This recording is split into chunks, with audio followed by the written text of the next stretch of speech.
મેંદરડા ખાતે પ્લેન ક્રેશના મૃતકોને શ્રદ્ધાંજલિ તેમજ રામધૂન પ્રાર્થના કાર્યક્રમ યોજાયો હતો। પાદરચોર આંબેડકર ચોક ખાતે અમદાવાદમાં ગત તારીખ 12/6/2025ના રોજ અમદાવાદથી લંડન જતું પ્લેન મેઘાણીનગર વિસ્તારમાં પ્લેન ક્રેશ થતા ખૂબ જ મોટી દુર્ઘટના થતા પ્લેનમાં બેઠેલા મુસાફરો સહિત આશરે 274 જેટલા લોકોનું મૃત્યુ થતા ગમગીની છવાઈ ગઈ હતી। જે અંતર્ગત મેંદરડા ખાતે તમામ મૃતાત્માઓના આત્માને શ્રદ્ધાંજલિ આપવા માટે પ્રાર્થના રામધૂન મૌન પાળી શ્રદ્ધાંજલિ અર્પણ કાર્યક્રમ યોજાયો હતો। તેમાં વંદે માતરમ સેવા સમિતિ તેમજ આંતરરાષ્ટ્રીય હિન્દુ પરિષદ, વિશ્વ હિન્દુ પરિષદ, ધાર્મિક ઉત્સવ સમિતિ તેમજ નગરના સર્વ ધર્મ પ્રેમી જનતા દ્વારા તમામ મૃતાત્માઓના આત્મ કલ્યાણ માટે અને તેમના પરિવારજનો પર ઓચિંતી આવી પડેલી દુઃખદ પરિસ્થિતિને પહોંચી વળવા ઈશ્વર દુઃખ સહન કરવાની શક્તિ આપે અને તમામ આત્માને મોક્ષાર્થે રામધૂન બોલાવી 2 મિનિટનું મૌન પાળી હૃદયપૂર્વક શ્રદ્ધાંજલિ અર્પણ કરવામાં આવી હતી। જે કે સિંહ ગુજરાતી સાથે કમલેશ મહેતા, મેંદરડા।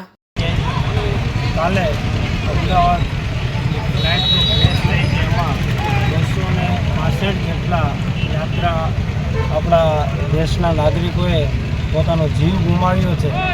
તે એના અનુસંધાને આજે વંદે માતરમ સેવા સમિતિ મેંદરડા અને સમસ્ત ધાર્મિક સમિતિ દ્વારા અને ગ્રામજનો દ્વારા આજરોજ શ્રદ્ધાંજલિનો એ કાર્યક્રમ રાખવામાં આવ્યો છે અને અડધી કલાકની રામધૂન પણ અહીંયા બોલાવવામાં આવી છે।